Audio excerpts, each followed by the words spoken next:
Alhamdulillah wassalatu wassalamu ala Rasulillah la haula wala quwwata illa billah ma ba'd.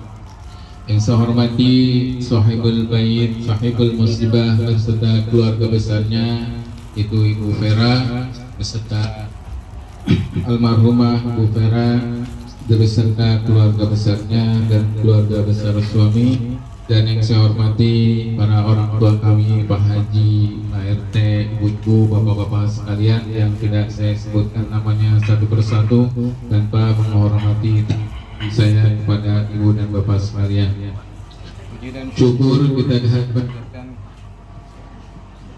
Puji dan syukur kita panjatkan kehadirat Allah Subhanahu wa taala. Alhamdulillah pada kesempatan malam hari ini mungkin kita semuanya punya acara, punya agenda, tetapi qadarullah, Allah berkehendak kita dimudahkan oleh Allah Subhanahu wa taala menuju rumah almarhumah Ibu Vera. Mudah-mudahan langkah kaki kita dicatat sebagai amal kebaikan oleh Allah Subhanahu wa taala, dan mudah-mudahan doa kita juga diijabah oleh Allah Subhanahu wa taala, sehingga keluarga almarhumah Ibu Vera beserta keluarga diberikan kekuatan iman Islamnya, dan khususnya buat Ibu Vera diampuni segala dosanya, ditempatkan di tempat yang terbaik di sisi Allah Subhanahu wa taala. Shalawat dan salam kita sampaikan kepada baginda kita Muhammad sallallahu alaihi wasallam.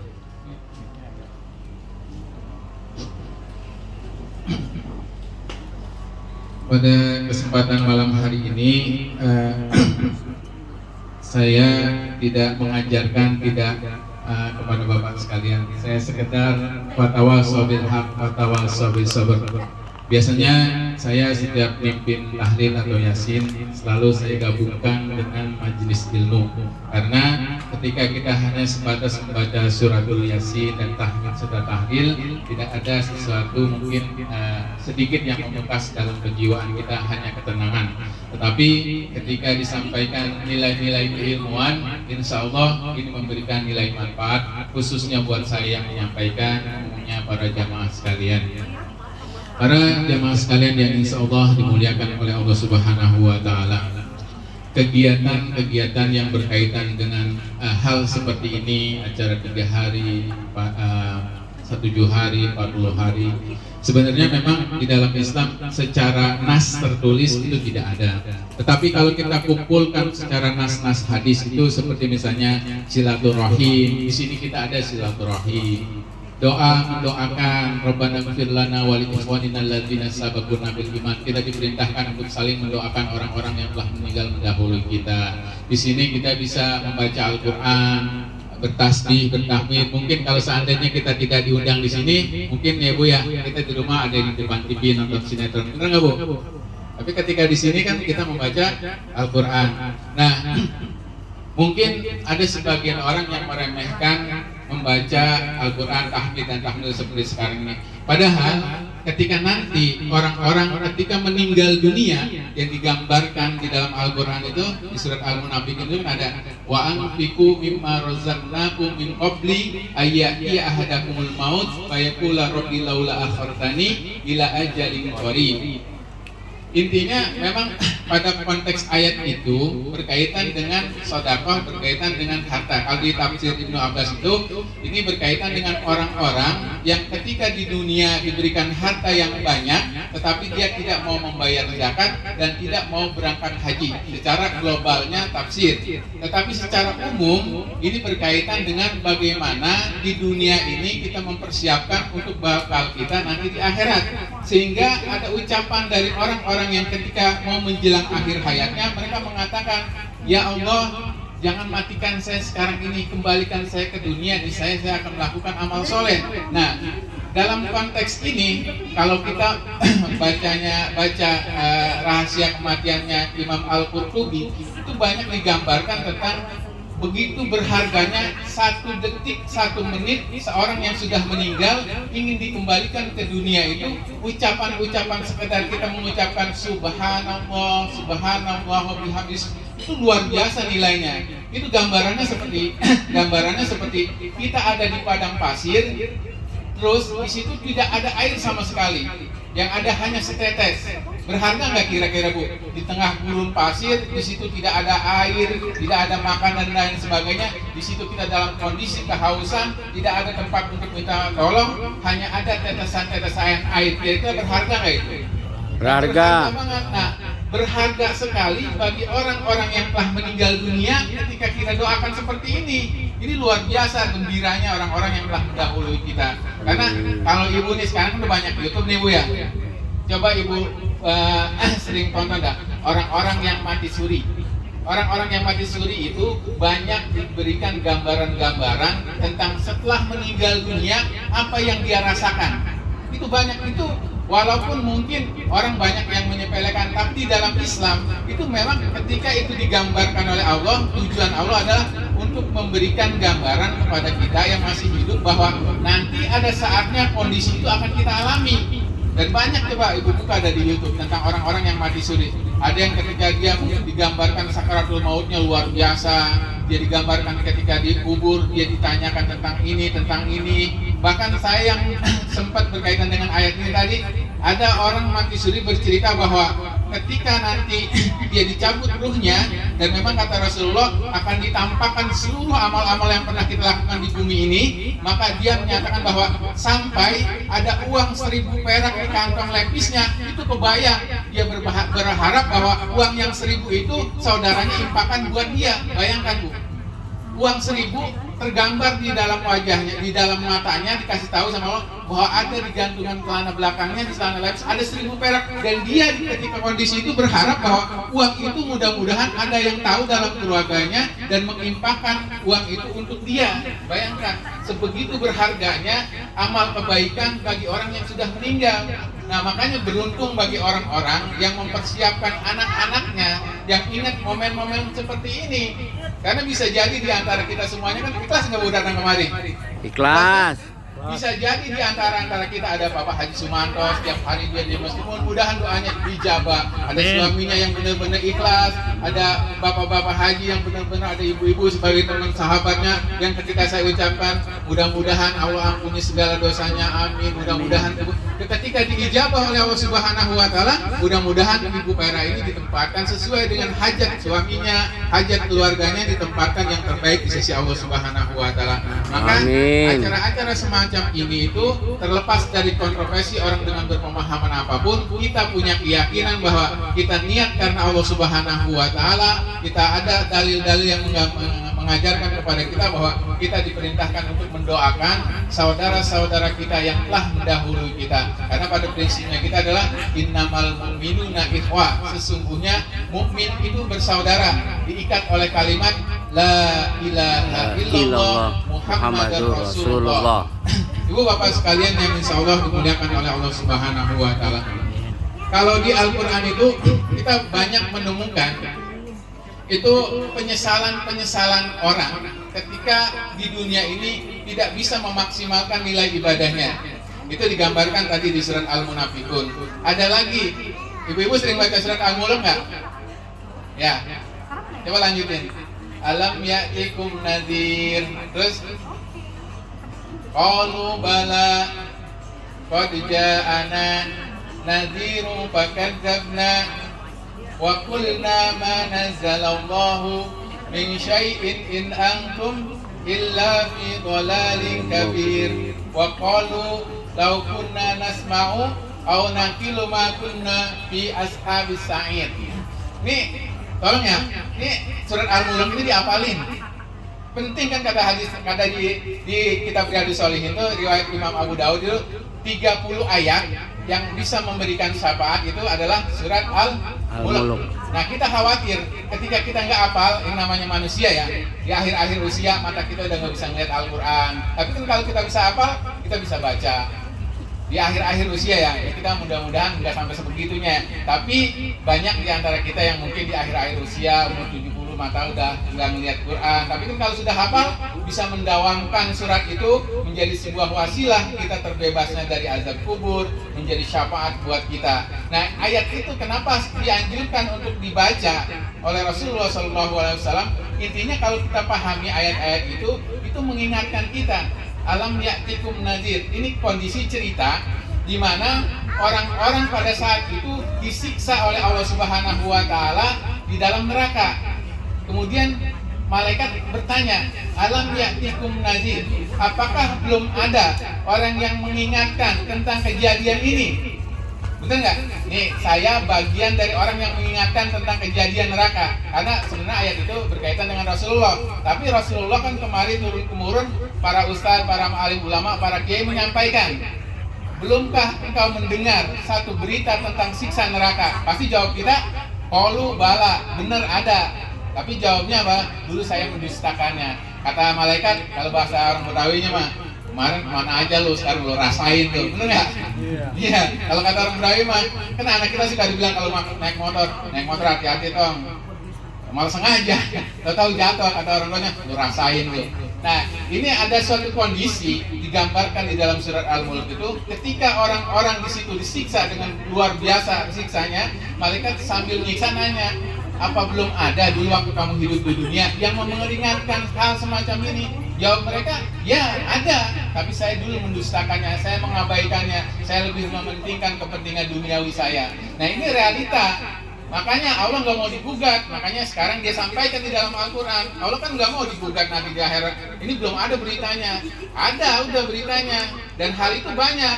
Di surat Al-Fajr ada, waji'a yauma idzin bi jahannama yauma idzi yatadzakkarul insanu wa anna lahu dzikra yaqulu ya laitani qaddamtu li hayati. Nanti neraka jahanam setelah manusia dihisab semua amal kebaikannya, digiring, ditampakkanlah jahanam. Jahanam itu makhluk Allah, Bu ya. Jadi jahanam, neraka jahanam ini makhluk Allah, ditampakkan. Nah, dia ditampakkan itu dengan berbagai macam bentuk siksaan yang ada di situ. Nah, manusia berkata, coba kalau dulu saya mengerjakan amal kebaikan seperti yang dikerjakan oleh, ya mungkin di sini ada orang-orang baik seperti pulang, saya dulu diajak ngaji. Nah, ibu-ibu kan sering banget tuh kalau jalan-jalan, ngaji yuk, bener nggak Bu? Tapi kan ada juga yang nyengah-nyengir doang. Ya, saya kan kalau sholat nih, sholat yuk, salam aja sama malaikat ya. Kayaknya seolah ngejek, bener nggak Bu? Titip salam aja. Jadi seolah-olah bahasanya mengejek.